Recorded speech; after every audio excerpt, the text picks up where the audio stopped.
La France est morte. Vive la France! Vive la France. Multicolore. C'est bleu d'Auvergne, c'est blanc de poulet, et c'est rouge sanglant. Enfin, sanglant, parfois même avec.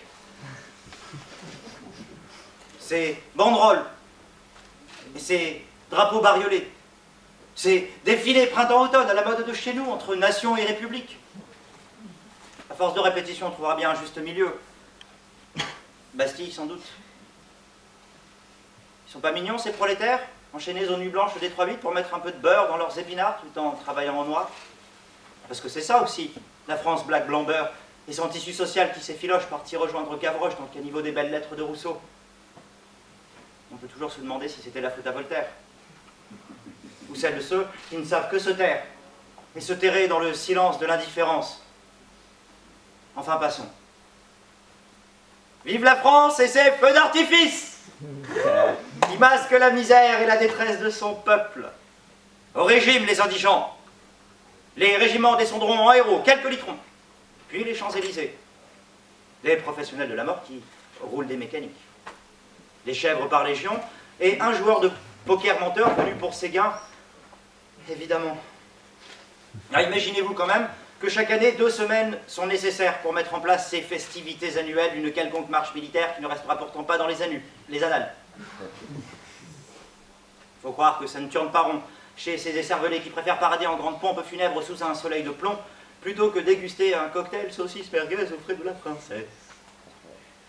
Ça fait certes moins bling-bling qu'un barbecue de lèche-culs et de suspects, pardon pour les redondances, dans les jardins élyséens, mais ce n'est pas moins clinquant que le cliquetis des menottes et des coups de matraque qui s'abattent sur le dos d'enfants prétendument indésirables.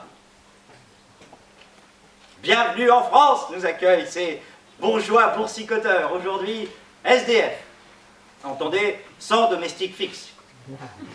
Ah oui, de nos jours, une boîte bonne comme une bonne soubrette, c'est tellement dur à trouver. Enfin, regardez, même au Sofitel à New York, il y a quelques années, ils en ont viré une. Bah oui, mais que voulez-vous, le petit personnel n'a plus le même souci de la discrétion. Tout ça pour quelques millions. En l'état, ces élites élues en dilettantes s'assurent de l'usure de nos institutions en susurrant à nos œillères de lancinants discours de haine et d'ignorance, de méprise et de méfiance. Elle n'est pas belle, la France, et son langage? Sa langue de bois, sa langue de pute, son franc-parler, en somme.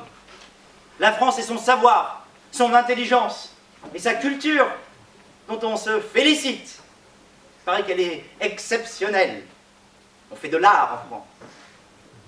Et qu'on évite de transmettre à sa progéniture. Pas le temps? Non. Pas l'envie. On préfère de loin s'enivrer de plaisirs éphémères les soirs de grandes beuveries. La conscience endormie sur les lauriers de notre histoire. Vous savez, ces lumières, aujourd'hui, à court d'idées et de mémoire. Et puis il faut dire ce qui est. De nos jours, nul besoin de diplôme pour voir crever des mômes. Il suffit pour cela que le télécommande.